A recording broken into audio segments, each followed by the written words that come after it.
Welcome to the Energy and Hours podcast, formerly called the Grow Like a Mother podcast. I'm your host, Jill Wright, author of Happy, Healthy, Wealthy, and Wise, and creator of the Time Magic Seasonal Planner. On this podcast, we talk about time and energy management tips that we can use to flow through our day in a way that feels more aligned. We focus a lot on how to use cyclical energy, seasonal cycles. We talk about productivity. We talk about self-care. We talk about rest. It all comes together in what I like to say is time magic. And if you tune into these episodes week after week, you're going to get a half an hour punch of tools, tips, and strategy advice for you to go and implement right away in your day to make your life feel a little bit more like you and a little bit less stressful. Welcome back to Energy and Hours. I'm really thrilled to be with you this week in particular because I'm tackling a conversation that comes up all the time for me with my clients and with people in my life and just with any living, breathing individual right now in this modern time. I feel like we can all relate to this, and that is, how do we get off our phones? We all know that it's really bad for us. We all know that it's wasting our time. How do we get off the damn phone? We are somehow, and it's not all our fault, but we are somehow all addicted to technology. Congrats to you if you consider yourself not addicted to your phone. I applaud you, and I wish that I had the strength that you have, but I, even myself, am fully addicted to my phone. And I'm noticing it more all the time in my one-to-one conversations, in my weekly checkups with Momentum members. The conversation comes up like, how can I get off of my phone? How can I get in control of my scrolling? How can I not get sucked into Facebook groups when I'm on Facebook for something business related and then it leaks into scrolling? It's a conversation that I have all the time that I wanted to bring over here as well. I wrote a Substack about it. If you're listening and you prefer reading, you can do that over there on Substack. If you haven't checked out the Substack, there's some articles on there that are also different from what I talk about on the podcast. Sometimes they're the same. So it's a good resource. If you haven't checked that out, please go over and do that because I think you'll find it really helpful.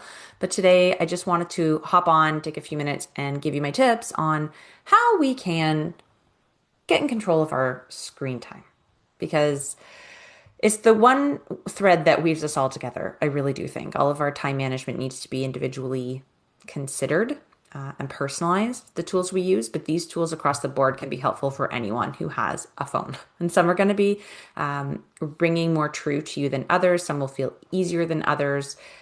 Don't try all these at once. Just like anything, when I'm providing tools, choose the ones that feel easy to start with, because easy means you're going to do it, and consistency means you'll stick with it and you will see change. So start with one or two that feel most accessible to you. See if they make a difference. If that's enough, fantastic. If it's not, grab another tool, but build on the skills and the tools. Okay.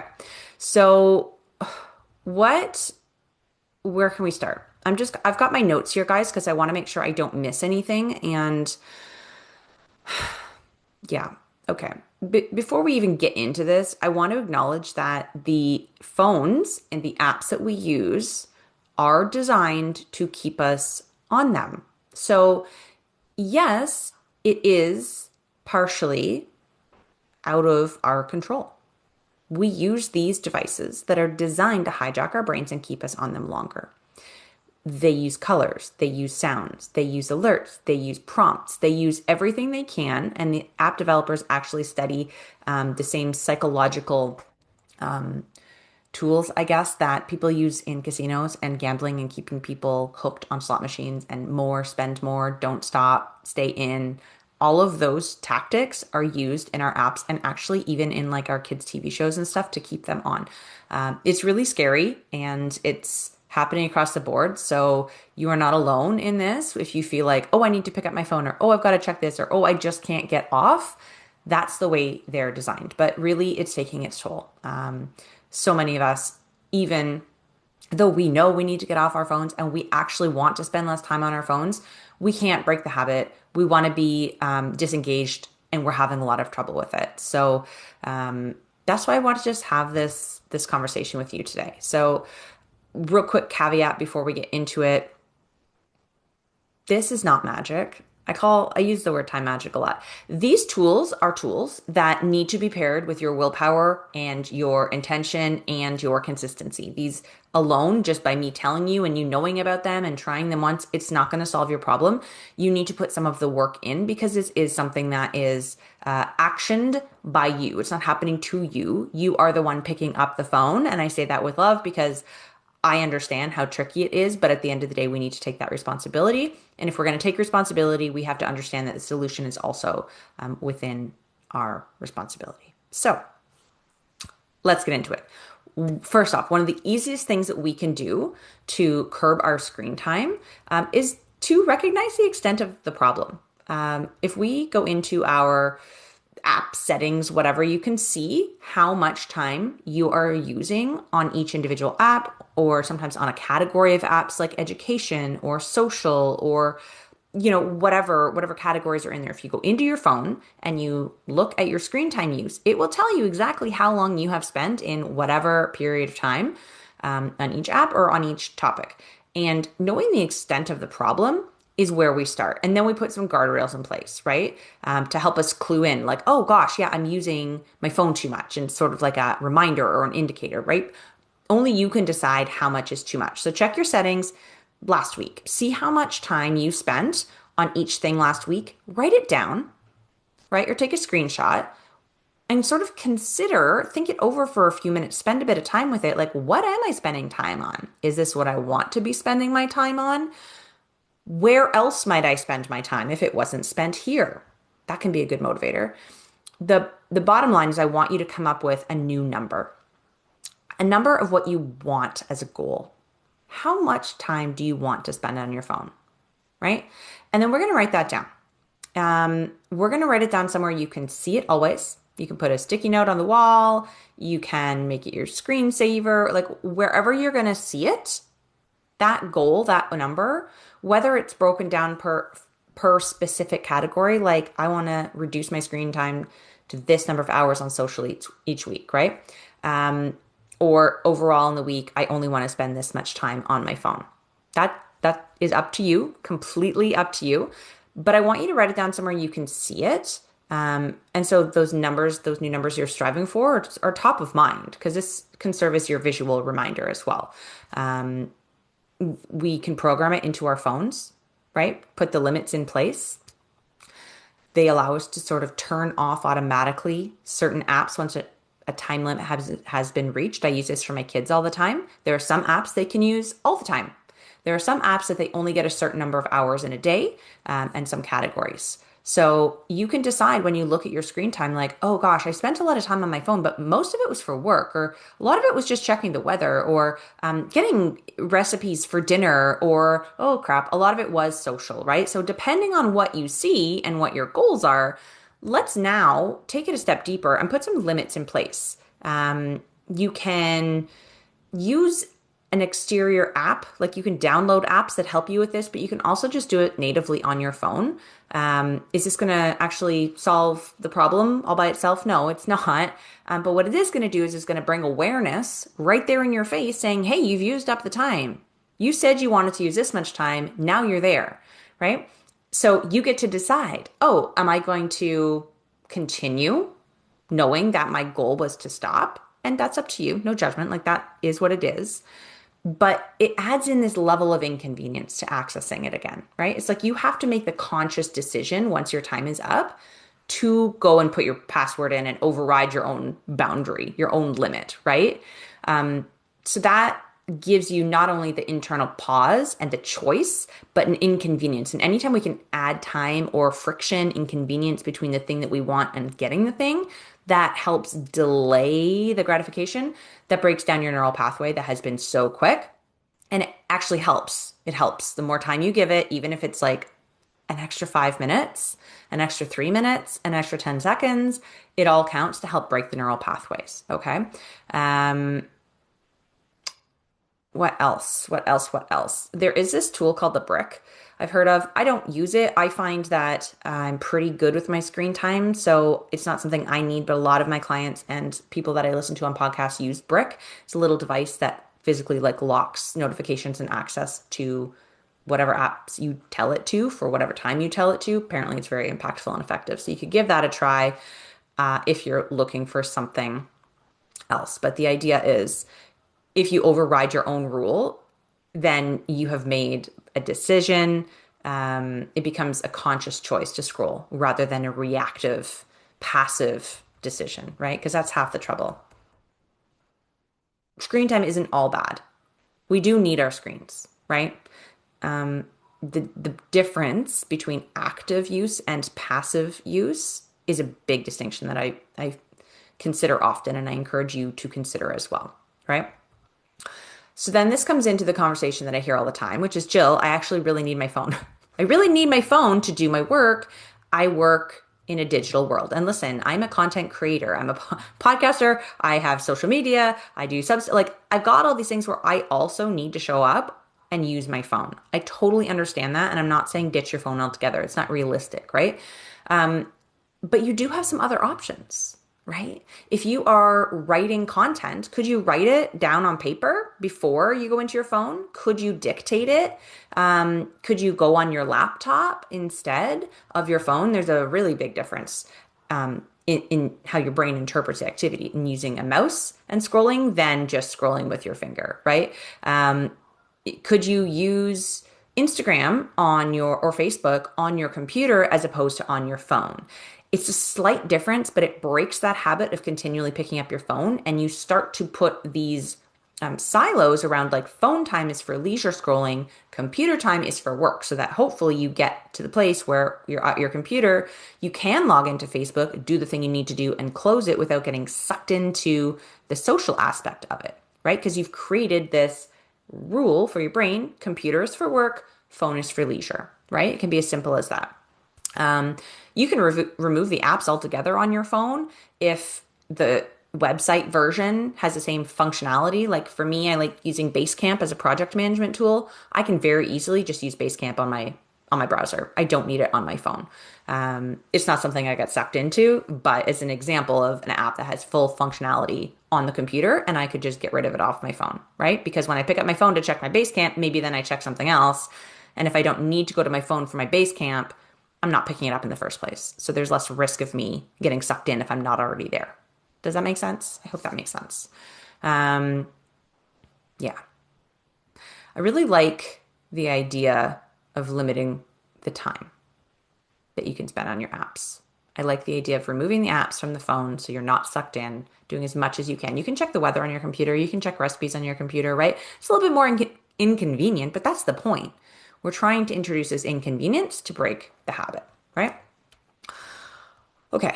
The next one I'm going to share with you is actually the thing that worked really well for one of my clients last week or the week before. She literally texted me like 3 times after our check-in. She was like, this worked. Like, this is working so well. This is the thing. And I'm like, that's great, because I think it's the thing too. And I heard about this trick from Jamie Glowacki, Oh Crap Parenting.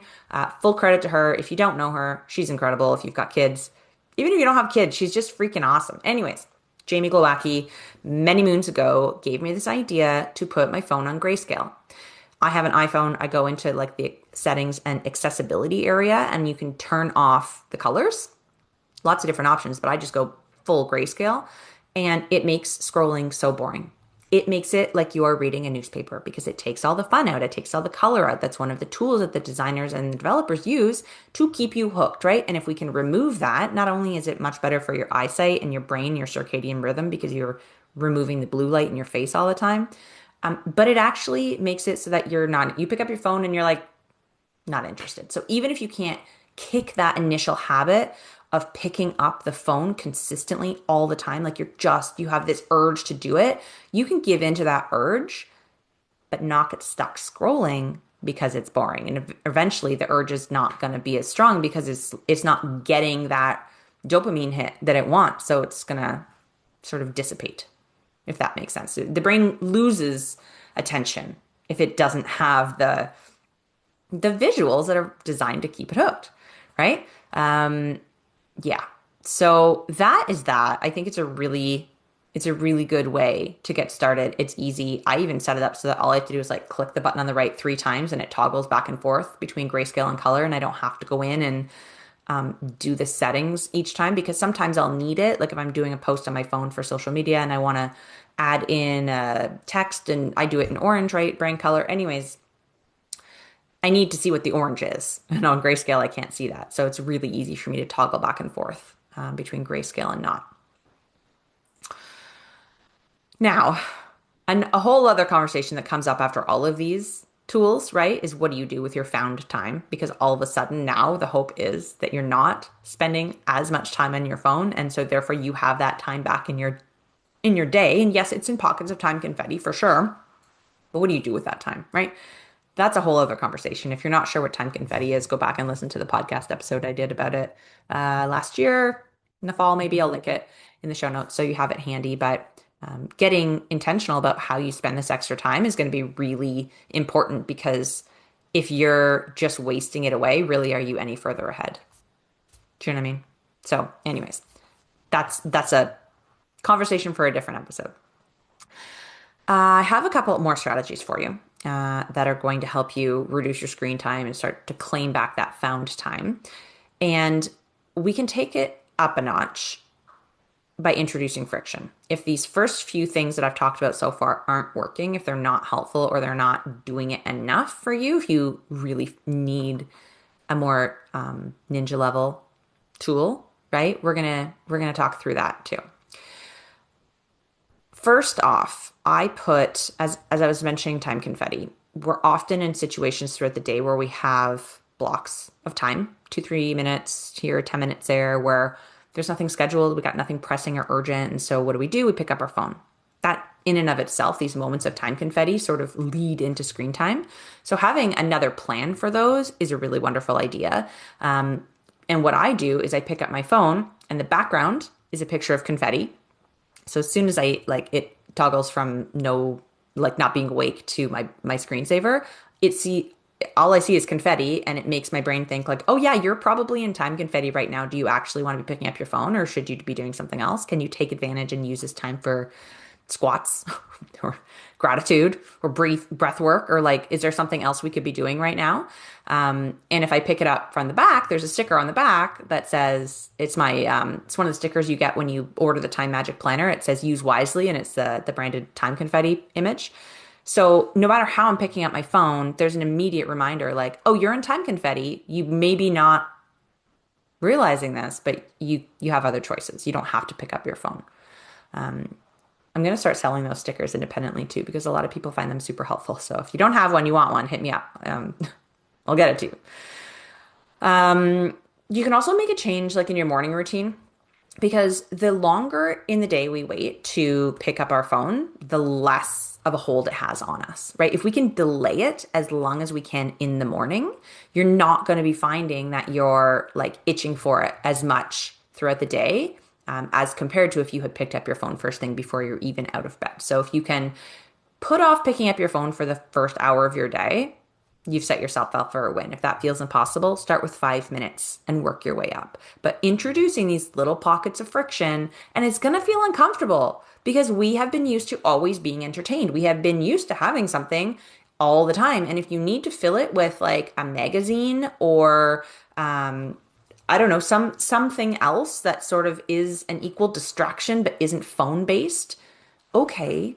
Even if in the beginning you want to do like music or a podcast and you use your phone for those things, okay. If the goal is to get away from scrolling, getting sucked into the apps, if you can open it up and use it for one thing purposely, put it on the side and you're just listening, I still feel like that counts as delaying your phone use time in the morning. Okay. Once you're well into your normal activities, if you find that you're being distracted by your phone, which happens to a lot of us, and guys, when we're distracted from a task, even if it's just for a second, even if it's just our brain like thinking about something different, it distracts us from what we're doing. It adds a whole bunch of minutes. The research is varied on this, but if you get distracted and then you try to come back to your task, it takes several minutes to get back to where you were when you got distracted. So you are consistently all the time wasting moments of focus because your brain is distracted. So like first do a brain dump before you start an activity, get everything out so you know it's safe and you can focus on what you're doing. But even more than that, put your phone away so you're not getting distracted, right? Like turn notifications off on your screens. If you need to, physically put your phone in another room during a working block, whether that's during a meeting or a time where you're sitting down and working on a specific project. Put your phone in another room. And so you actually have to get up and go get it if you want to be distracted. And even if you can't fight that urge in the beginning because it is an addiction and the urges are strong and I totally get that, make sure your phone is in the other room and is turned off. So not only do you add the layer of friction between stopping what you're doing and getting up and going to the other room to get your phone for whatever you think you need it for in that moment that you couldn't possibly wait or use another way to do what you want to do, you've made that decision, but then you get there and it's off. And so you have another opportunity, another, like, you have to unlock another door to get there, or literally like power up your phone again, right? So it's introducing that waiting time. It's forcing you to recognize that you are making a conscious decision. Every time you make that decision, when you encounter a block that you've set for yourself, you're casting a vote. Do I want to stick to my goal of reducing my screen time by recognizing this craving and stopping myself? Or am I just going to vote, use this action as a vote to go ahead and use my screen time anyways? And there's no judgment or consequence or prize either way on whether or not you stick to your own goal. That is between you and you. But all of these little mini decisions that you present yourself with, it's information. You're casting the vote one way or another. And if you can keep track of that, how many times in a day do I override my goal? You know, how many times am I doing it anyways? How many times am I successful in saying, no, you're right, I'm just going to walk back to the other room and finish what I was doing, right? When are you more likely to cave versus when do you have more willpower? What time of day? What day of the week? During what activities are you more likely to cave? When things are chaotic and busy and you're working on something you don't really want to be working on and you need a distraction, or you're hungry or you're tired, or what are the patterns? Because when we start to get this data, we can notice a pattern, okay? Give yourself some grace, because no one can take this strategy or any of these strategies and just be perfect. It's not how it works. You practice it. It is really their tools to create the friction that you need to start to support you in making the decision ultimately to stop picking up your phone when you don't want to, or at least recognize when you're doing it, right? One thing that often works in this situation where you find every, let's say, Wednesday afternoon, you have no willpower, no energy, you're always voting to go against your goal and ending up on the screen and scrolling for too long. You've been tracking your patterns, so you know that about yourself. Put dedicated screen time, dedicated scroll time, screen scroll, whatever you want to call it, into your weekly plan, right? Be prepared for those moments when you know you're going to cave anyways, and make it intentional. The difference is that you are choosing it. It's not forcing you or pulling you in or like offering you that carrot and you just can't control yourself. No, you have dedicated this time to scrolling. It has an end time, which is especially helpful.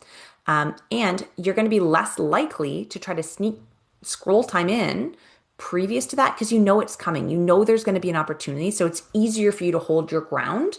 It's like when you're on a diet, right? And then you know there's a cheat day coming up. You're like, okay, well, I can handle this for another 24 hours because I know I'm going to be able to have my cheeseburger on Saturday, or whatever the case is, right? I think when we can do that and give ourselves parameters around it to allow ourselves the thing that we want, we're not depriving ourselves. We're just being intentional about how we can keep it to a minimum, right? It's like when you do this scroll thing on your phone and you put it in a particular time block in your day and you give it 15 minutes or 30 minutes or whatever you choose, having that end time is really helpful for your brain too. And I always sort of liken this as an example. If you've got kids, you'll know if you're at the playground, right? And two scenarios can happen. You can either just be like, hey kids, time to go. Or you could say, hey, we're here for 1 hour, and then give them a 5-minute warning before it's time to go.